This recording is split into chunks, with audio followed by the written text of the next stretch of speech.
Hello guys, good day. Ang tutorial natin ngayon is how to install Windows 10 on the desktop. Ngayon guys, i-prepare natin ang ating bootable drive at isaksak sa likod ng ating computer. Then upon turning on, pindutin natin ang F8 sa mga motherboard na Asus para lumabas yung boot selection.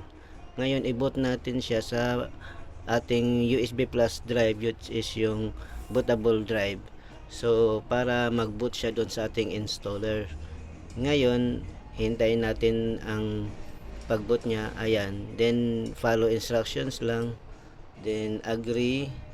Then, next.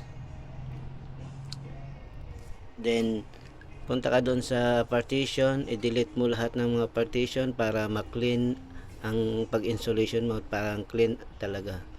Then, format mo siya, create partition and then format. Tapos next guys, preparing ng installation ng computer mo, ng desktop natin. So medyo matagal yan, kailangan mag 100% lahat ng mga nagka-countdown dyan, nagka-counting dyan ng percentage. So yun, kailangan lang patapusin yan, fast forward natin para mas mabilis-bilis, kasi para hindi humaba ang video natin. So yan, as you can see na pataas ng pataas yung percentage para matapos until na mag 100% po yan guys. So hintayin natin na mag 100% siya. So after yan, nag 100% na installation, mabilis na lang yan hanggang sa baba, and then mag restart yan guys. Yan, mag-restart po yan. Pindutin natin lang yung restart button para mas mabilis. So ayan, yun, restarting na yung computer natin.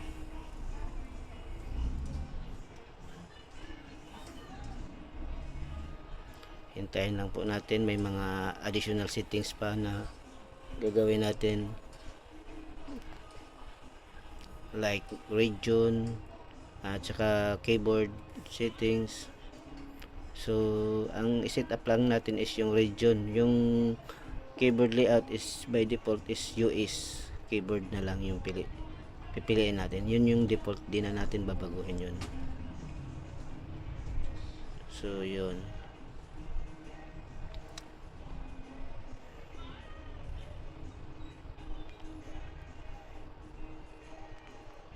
hintayin natin na mag-open ng Windows. Medyo mabagal din yung computer na sinesetapan natin, kaya ganyan katagal. Depende sa computer yan guys, sa tagal ng pag-install.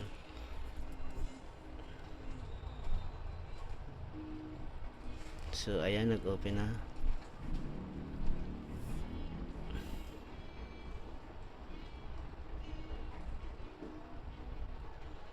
Yan yung region na, keyboard settings, yes mo lang, and next. Yan lang pipiliin mo dyan, follow instruction, and then additional keyboard yan, default mo na lang. So sinasuggest niya dyan is to connect na internet. So suggest, prepared nyo na lang na wala kang internet. Yun, i-choose nyo na lang yung no internet connection para hindi ka na mag-register ng account sa Microsoft. Kasi kung nakakunik ka sa internet, i-redirect ka niya doon sa maggawa ka ng account, medyo lalong tumatagal. So yan, nakaset up na.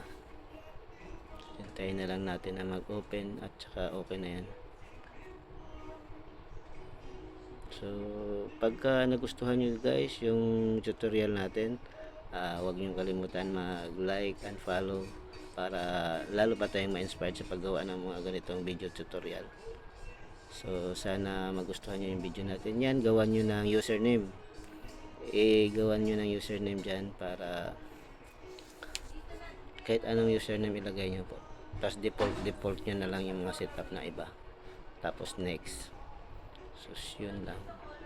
So sana magustuhan nyo yung video, kahit na papano marami tayong mapag-share ng ating kunting kaalaman sa pag-install ng Windows.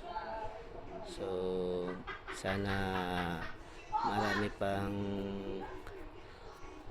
video na magawa natin. Like, share and follow lang guys. So yan po. Tapos yan po ang pinakahuling settings na ayan, tapos na po yung Windows natin. Yan po yun. Sana po ay magustuhan nyo. Like and share. Please subscribe guys. Salamat. Thank you for watching.